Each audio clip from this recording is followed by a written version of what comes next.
มาสูงพี่น้องไต้แผ่นดินยาวค่ะมาพบญากันทางวันหนึ่งมาในวันที่25 เดือนธันวาคม2 แห่ง21ค่ะปีใต้2 1 8 5นี้คำขึ้นในวันอังคารเนาะข่าวยาม5:11 นาทีค่ะมาพบญากันทางข่าวใส่หนุ่มแทงวันหนึ่งค่ะเอาค่ะบัดมื้อนี้ก็ข่าวใส่หนุ่มจะมีอยู่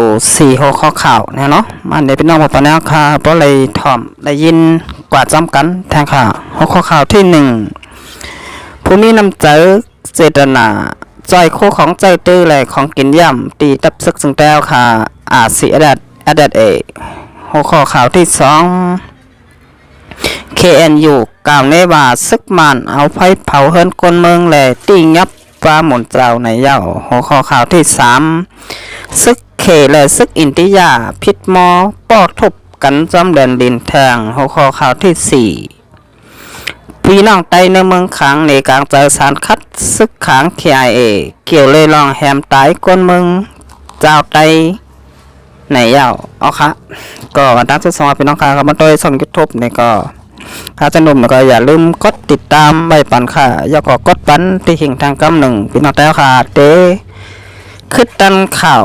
วันตั้งเปิ่นมือรายการพดต่างข่าวค่ะเอาค่ะก็งั้นจมผมจะถึงพี่น้องไต้ค่ะเตียนก็มากดแชร์กดไลค์ย่อก็กดติดตามไปปันช่อง YouTube ค่ะใจเย็นหนุ่มอยู่กูก้อนค่ะอ๋อค่ะเขาคำมาโดยหัวข้อข่าวที่1ก่อนตั้งสุดนี่ค่ะเนาะผู้มีน้ำใจเจตนาปักจนขาใส่เอาโคของใส่ตื้อแหล่โคของกินย่ำตีตับซึกจึงแต่ค่ะเสียได้แหล่ดัดนางเฮ้ยเพราะเป็นรองกำจอยแถมโคของใจตื้อแหล่พักกับเข่าก็ซึกก็หันเขาในเสียผู้มีน้ำใจเอาโคของใจตื้ออีกของกินย่ำตั้งนำใจแถมปันตีก็ซึกดับซึกจึงใจเสียดัดที่21 เดือนตัว1/2/21ก็เดือนกำเมื่อ9 คำปีใต้2 1 8 5นี้ผู้มีน้ำใจเจตนาอันเคยออกเจอเนื้อจึงใจปอดห้องเอาผ้าไหม10 ผืนของกินย่ำกะหงมือ1 ถุงไข่ไก่5 ผ้าน้ำมันกิน1 ปุ้งโถผู้ยัน10 แอบผักกัดส้ม1 ปุ้งโถเน่าเพชรน้ำหนัก3 ขันมักเขือส้ม2 จ้อยเงินหมานต่าง500,000 เปียนอกเหลือเส้นนั่นผู้มีน้ำใจเนื้อเจเบงไล่คาแหล่เจเบง4 ป่อพร้อมกันเอาข้าวสาร31 ปัดใจแถมปันดีก็ซึกดับซึกจึงแต้วค่ะเสียดัดอันปักษาไว้เนื้อนาตีกุมกำในเย้าเอาค่ะอันนี้ก็ดับซึกจึงแต้วค่ะเสียดัดเนาะเลยหับต่างใจแถมตีปอมเมก้นเมืองค่ะอยู่ในภูมิพลพรเสียดัดอีกตั้งก็ซึกก็หันเขากองเงินจอมขอบใจอย่าน้ำถึงภูมิน้ำใจเจตนาปกจินข่าวใส่เต้ๆว่าเลยยงย่อเอากงหมุนกูเจ้าอยู่เย้าถึงมาวันที่2 เดือนธันวาคม2 เดือนกำเนิด10 คำปีใต้2 1 8 5นี้นั่นก็จำหนังปองเป็นลายเสพี่น้องแห่งการยานเมืองอันเหตุการณ์อยู่ไว้ดีเก้งใหม่เลยเนื้อมึงกอกจึงไทยไล่ห่มสู้ตุ่มเงินต้องกันเสียซื้อของใจดื้อตั้งหนำมาใจแถมบันดีก็ซึกดับซึกจึงได้เสียดัดอันปักสไว้เนื้อนาตีกุมกำเจเบียงเมืองปั่นจึงได้ปัดจานเหมือนกันในเย้าเอาค่ะถึงมาวันไหนเฮาขาหลุดเลยจอยกันเนี่ยเนาะคนเมืองก็จอยคนซึกก็จอยคนเมืองค่ะเอาค่ะสิเป็นเฮามาด้วยทางของข้อข่าวที่2เนี่ยเนาะ KNU กล่าวในว่าซึกมันเอาไฟเผาเฮิรนคนเมืองแหล่ติ้งยับป้าหมุนเจ้าในเย้าซึกมันเอาไฟจุดเผาเฮิรนคนเมืองตีเนื้อวานแม่ไหวเจเวงต่อยโลเจตอนผ่าปุ่นเมืองย่างเสียเหลือนั่นติ้งยับป้าสังฆาเจ้าอันมีในวันไหนปัดโตมันเนี่ยเนาะผู้ต่างลาดโคมตุ้มเจอจัดยางKNUลาดว่าเมื่อวันที่24 เดือนธันวาคม2 ขายาม6 คำ6 โมงปลายซุ่มเฮารายงานข่าวมาว่าซึกมันเอาไฟจุดเผาเฮิรนคนเมือง1 หลังตีในวันแม่ไหวยันสั่งเลยจุดเผาแต่หูในวันนั้นซึกมันกับค่ามายา339ก้อยหนังเก่า เขาติ้งยับเอาสังฆาเจ้าในวานแทงอันถูกติ้งยับก็มีพองยามเจ้าเคยตึกขัดใจก่อสร้างรองน้ำเย็นอยู่ในซึกมานซ้ำเอาคนเมืองเฮ็ดเป็นเป้าหมายเจ้งไหนในอำถูกลีเฮ็ดสร้างเสียไหนและหันเนื้อสื่อข่าวปีน้องย่างเขาในนอกKIGออกไว้ในเย้าเกี่ยวเลยลองอยู่ว่าซึกมันเอาไฟเผาเฮินคนเมืองในเสียอำไปและหันซึกมันตอบลาตีสื่อข่าวจุ่มเหล่าในเย้า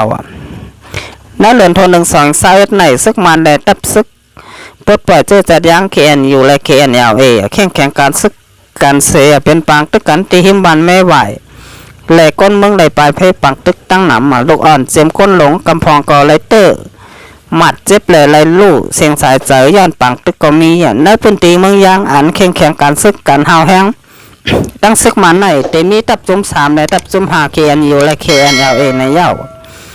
และจำลองลายมือลิขหมาย NCA 10จุ่มอันซึกมันใกล้เปลี่ยนปัญหาและใกล้ปุดยื้อนาซึกจูนั่นเป็นตับซึกปลดปล่อยเจอจัดย่าง KNU และ KNLA ตับซึกของเสียวขึ้นจึงไตเสียดัดSSA 2จุ่มในนำโดยเสปนใน10จุ่มในเย้าเอาค่ะสิเป็นมาด้วยทางหัวข้อข่าวที่3เนี่ยเนาะซึกเขและซึกอินเดียพิษมอปอกทบกันจำแดนดินแทงว่าไหนภายซึกอินเดียพุนพาวกว่าเมื่อวงป้อนมาในซึกเขและซึกอินเดียพิษมอปอกทบกันจำแดนดินแทงมีรองหมัดเจ็บทั้ง2ภายในเย้าในวันที่20เดือนธันวาคม2021ค่ะเดือนกำมา13ปีใต้2 1ปัก15นี่สื่อข่าวนักเบิ้ง BBC อ้างอิงสื่อข่าวอินเดียเสออกข่าวไว้หนังไหนลองพิษมาพอทบกันในไรเป็นกว่าเมื่อวันที่20เดือนธันวาคม2021ค่ะเดือนกำมา8ปีใต้2 1ปัก15นี่องตีไผ่ห้องเจมึงสิทธิ์คิมในนอแลนด์ลินจับเมืองเขและเมืองอินเดียว่าไหน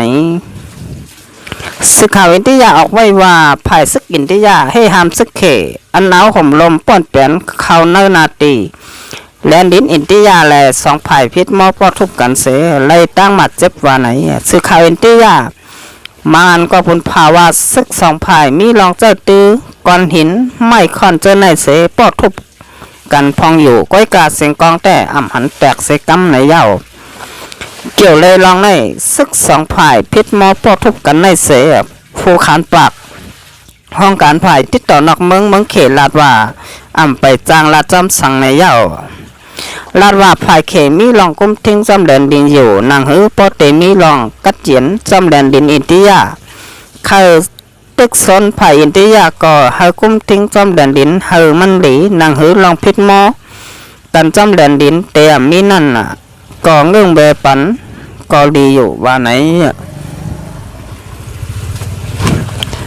เอาค่ะอันนี้ก็เฮาขาดไปเลยหันว่าซึกเขและซึกอินเดียเตเลยว่าเขาหิมกันจำแดนลินค่ะกับนั้น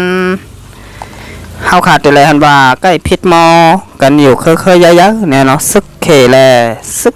อินเดียค่ะเอาค่ะอันนี้ก็เฮาขาดไปเลยหันว่าซึกเขและซึกอินเดียเข้ามาเผยอำนาจในเมืองหอมตุ่มเนี่ยเนาะเขก็ใครมามีอำนาจ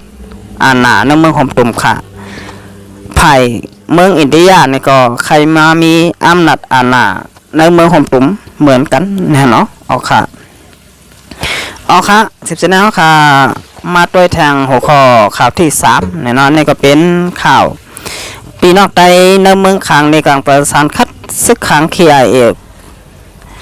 เกี่ยวเลยลองแฮมไตก้นเมืองซาวไตว่าไหนมาในวันที่26เดือนธันวาคม12ค่ะเดือนกำเนิด14ค่ำปีใต้2 1ปัก15นี่ข้าวยามกลางเลยหมอก8โมงถึงข้าวยามบ่ายวันไหนปีน้องใต้ตั้งน้ำยิบป้ายในกลางเจอสารคัดต่อละเฮ็ดสร้างซึกขังKIAเลยปางในกลางเจอในประเทศกว่าตีนเวงเมืองยางเมืองขางลองคนเมืองซาใต้อันมีในเมืองขางออกในกลางเจอต่อซึกขังKIAในย้อนบาซึกขังKIAเก็บขอนห้าวแหงตีงับคนเมืองเสให้เอาเงินกวาดถุดปอกขึ้นเฮินแทงลองหนึ่งก็ตั้งใจแหมตาย8 ก้นเมืองซาไตอันนำมีตางพิษสังเสดังนั้นยังปลาลูกเห็นแทงลูกก่อนในเย้าในป่ายอันก้นเมืองซาไตยึดในกลางใจนั่นป้าไว้ว่าจุ่มก่อการให้ซึกค้าง KIA และ KIO ให้ตกซุมในเย้าโดยนั่นยังยึดหนีปลาป้ายอันก้นเมืองซาไตถูกซึกค้าง KIA แหมตายแทงในเย้าเมื่อวันที่8เนี่ยเนาะ2:20ยามกลางคืนหมอก10 โมงซึกค้าง KIA ฮะก็กว่าที่ยับลูกเห็นจันเก่าลูกเห็นเอาลูกเตยตังวันปีของเห็นปอกเหตุการณ์เร่งนาเฮินก้อนหนึ่งตีเนอตรงนาวันเมียเซตีเจเบงมันหมอเมืองขางเสียอยู่ตีลุงขินมองจุ่มเจ้าเคยไตเมืองห่มตุ่มปอดห่องขึ้นเอาลองตั้งเบิงเป็นต่างถึงกว่าตีคอมมาตีส่วนใดส่วนเป็นลูกอ่อนอยู่แอนแลเติงซึกปอดห่องมาปากฆ่าเสียซึกขาง KIA จังปล่อยตัวมันนั่งปอกขึ้นเฮินในวันที่17 เดือนธันวาคม2:20ในเย้าวันที่12 เดือนธันวาคม2021เนี่ยนั่นก็ก้นเมืองวานลอยเหนือบ้านไหนเหลือเจเวียงน้ำสั่นเจตอนเกี่ยวแม่จึงได้ปอดห้องยิบป้ายในกลางเจอสารคัดซึกขัง KIA และให้ปล่อยปันโตลูกวานลอยเหนือฮอกก็อันถูกซึกขัง KIA ติ้งยับเอาตัวกว่านั่นในเย้าซึกขัง KIA ในเป็นลูกจุ่มหลีซึกปอดห้องและเป็นป้าลูกจุ่ม FPNGC ไว้ไหนไรหู้จำข่าวมีหนังไหนค่ะโอเคอันนี้ก็ค่ะจะมีมาที่ข่าวของเว็บไซต์ได้แล้วค่ะเตรียมต่างไว้นะฮะเนาะโอเคเขาก็เตรียมมาโดยไล่เฮ็ดสั่งจุ่มไว้หลีซึกปะทองมาจะเป็นหัวหน้าลงเขาเนี่ยเนาะซึกว่าอยู่ตำบลอยู่ SA อันนี้ก็ซึกว่าประจาน171อยู่ในเสียเพียงเมืองต้นบ้านหอยออกเนี่ยเนาะอันนี้ก็ปันปีน้องตะกาศรัทธาเข้ากว่าหลู่ลองตีเนอวัดว่าผาเสอเนี่ยเนาะอันเป็นป่าเหี่ยวสร้างแข้งของเจ้าพระนเรศวรเนี่ยเนาะอันจะปอสินทำบุญจุ่มเฮาขาไล่ก่อสร้างกองมูไหวก็ไม่สังขาเจ้าหลายวันมาห่มกันเสแก่งกำเอาทำเรือเนี่ยเนาะก้อยซึกว่าก็ปันตะกาศรัทธาเข้ากว่าหลู่กว่าลองตีนั่นค่ะซึกมาแทงอันเป็นลูกน้องปองปลายของซึกอ้อยหลีปอทองอันนี้ก็ซึกบานไฮซ้ำมาเอาตายปู่เหงแสงหันบานกงสากงสาเจเวงสีปอจึงไตปอทองแทงค่ะโดยค่ะหลายเฮ็ดสั่งจุ่มอ้อยหลีซึกปอทองเนี่ยเนาะอันในเตเลว่าเป็นจุ่มอ้อยหลีซึกปอทองค่ะห้ามนั้นเตเลห้องว่าจุ่มจนลงปอทองค่ะฮะเนี่ยเนาะหลายสร้างเขาวันมื้อไหนบาได้เป็นเก็บขอนคนบ้านคนเมืองบาได้เป็นเก็บข้าวสารคนบ้านคนเมืองเยี่ยวก็ฆ่าแหมตายเป็ดคนบ้านคนเมืองเฮาฆ่าตั้งน้ำเนี่ยเนาะอันนี้ก็เป็นพี่น้องเจ้าคือตีอยู่ในเมืองสลอยซึ่งใต้อยู่ไว้ในเมืองขางค่ะในเมืองขางเนี่ยแต่ละหันว่าพี่น้องใต้ก็มีปีน้องขางก็มีปีน้องกูเจ้าเคยค่ะอยู่ในเมืองขางเนี่ยก็ซึกขางเลยฆ่าแหมตายแบบพี่น้อง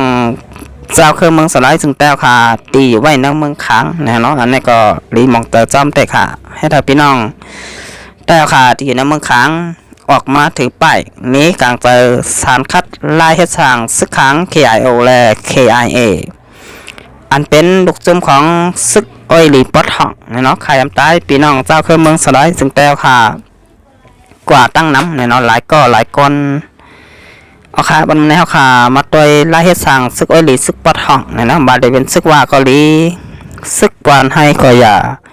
ซึกขังจากกว่าเจนไหนที่ไรหันมา3 จุ่มซึกเทียนในจุ่มตาพองเกี่ยว4 จุ่มค่ะไล่ให้สร้างเขาไข่ง่ายจนหลงไว้เหมือนซึกลูกพ่นตาแกะเก็บพอมีคนเมืองเย่าก่อตาตึกเอาวานเอาเมืองนะฮะเนาะเอาค่ะ อันนี้ก็ติแลหันมาแล้วให้สร้างเขาอ่ำปอเหมือนสุกลึกเพิ่นเนี่ยเนาะเหมือนจุ่มโซนดงก็มีไว้ค่ะเอาค่ะตอนดับวันมื้อนี้ก็ข้าวใส่หนุ่มเตยอนกึดดูไว้ก่อนค่ะต้องไปมาหบมางากันตั้งปีหน้าค่ะตั้งบ้านนาค่ะเอาค่ะวันมื้อนี้ก็หมดสองค่ะ